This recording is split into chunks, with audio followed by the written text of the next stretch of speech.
आकाशवाणी रांची से प्रस्तुत है प्रादेशिक समाचार।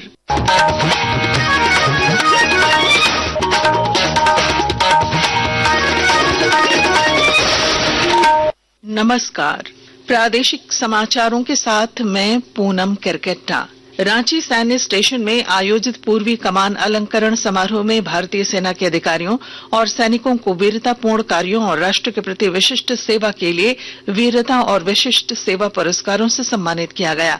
लेफ्टिनेंट जनरल रामचंद्र तिवारी समेत सेना के अन्य अधिकारियों ने सैनिकों को सम्मानित किया।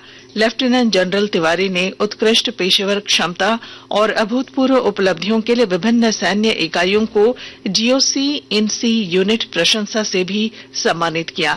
इस मौके पर लेफ्टिनेंट जनरल रामचंद्र तिवारी ने कहा कि भारतीय सेना सभी चुनौतियों से निपटने के लिए तैयार है। किसी भी चैलेंज से निपटने के लिए हमेशा तैयार है और मैं इस मंच से राष्ट्र को आश्वस्त करना चाहता हूं कि भारतीय सेना और ईस्ट कमान हमारी सीमाओं की क्षेत्रीय अखंडता को सुनिश्चित करने के लिए पूरी तरह से तत्पर है। राष्ट्र के भविष्य को सुरक्षित करने के लिए देश के सभी नागरिकों की एक विशेष भूमिका होती है। हमें अपने व्यक्तिगत आकांक्षाओं के साथ साथ राष्ट्र हित को भी ध्यान में रखना होगा। जम्मू कश्मीर के अखनूर सेक्टर में एलओसी के पास आईईडी विस्फोट में शहीद कैप्टन करमजीत सिंह बख्शी का पार्थिव शरीर आज रांची पहुंचेगा। रांची पहुंचने के बाद सुरक्षित वाहन से पार्थिव शरीर को उनके पैतृक निवास हजारीबाग ले जाया जाएगा। आज पूरे देश में संत रविदास की जयंती मनाई जा रही है। वे 14वीं सदी के महान संत थे। उनके अनुयायी हर वर्ष मां की पूर्णिमा पर वाराणसी के सीर गोवर्धनपुर में श्री गुरु रविदास जन्मस्थान मंदिर में उनकी जयंती मनाने के लिए एकत्र होते हैं।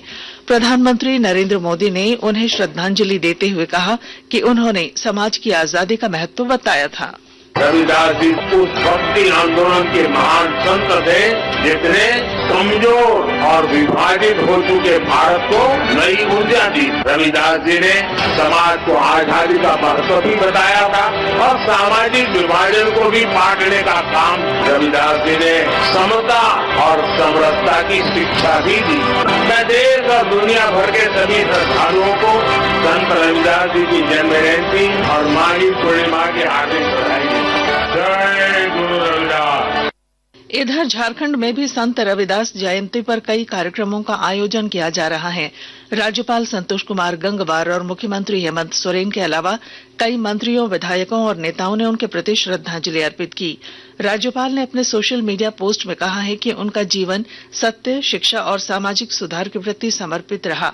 मुख्यमंत्री ने कहा है कि सामाजिक सौहार्द, भक्ति, प्रेम और समानता का संदेश देने वाले परम ज्ञानी संत शिरोमणि रविदास जी की जयंती पर उन्हें शत शत नमन करते हैं। गुमला जिले में सरकारी ई मार्केट प्लेस जेम पोर्टल पर खरीदारी को लेकर जिला योजना विभाग ने प्रशिक्षण सह कार्यशाला आयोजित की। उपायुक्त कर्ण सत्यार्थी के निर्देश पर हुए कार्यक्रम में पदाधिकारियों, कर्मियों और ऑपरेटर्स को जेम पोर्टल की कार्यप्रणाली समझाई गई। मौके पर जेम प्रतिनिधि कुणाल ने user ID, profile update, tender upload और पेमेंट प्रक्रिया की जानकारी दी। देवघर में जिला स्तरीय समिति की बैठक में वेद व्यास आवास योजना के तहत 54 लाभुकों का चयन किया गया। उपायुक्त विशाल सागर ने बताया कि प्रत्येक लाभुक को 1,91,200 रूपये की राशि किश्तों में दी जाएगी। योजना के तहत उन्हीं लोगों को शामिल किया गया जिनके पास कोई अन्य सरकारी आवास नहीं है और उनका मकान कच्चा है। गिरिडीह जिले को सड़क सुरक्षा माह में उत्कृष्ट प्रदर्शन के लिए सम्मान मिला है। विस्तृत ब्यौरा दे रहे हैं हमारे संवाददाता।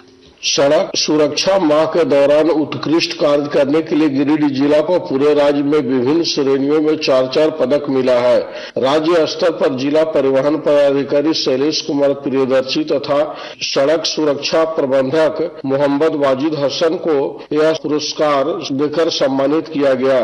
जनवरी माह में चलाई गई सड़क सुरक्षा के व्यापक जन जागरूकता हेतु द्वितीय पुरस्कार, गिरिडीह जिला में दुर्घटनाओं में कमी आने के लिए तृतीय पुरस्कार, अज्ञात वाहन से मिलने वाली मुआवजा में द्वितीय पुरस्कार तथा सड़क सुरक्षा जागरूकता वर्ष 2025 में उत्कृष्ट कार्य हेतु प्रथम पुरस्कार देकर सम्मानित किया गया।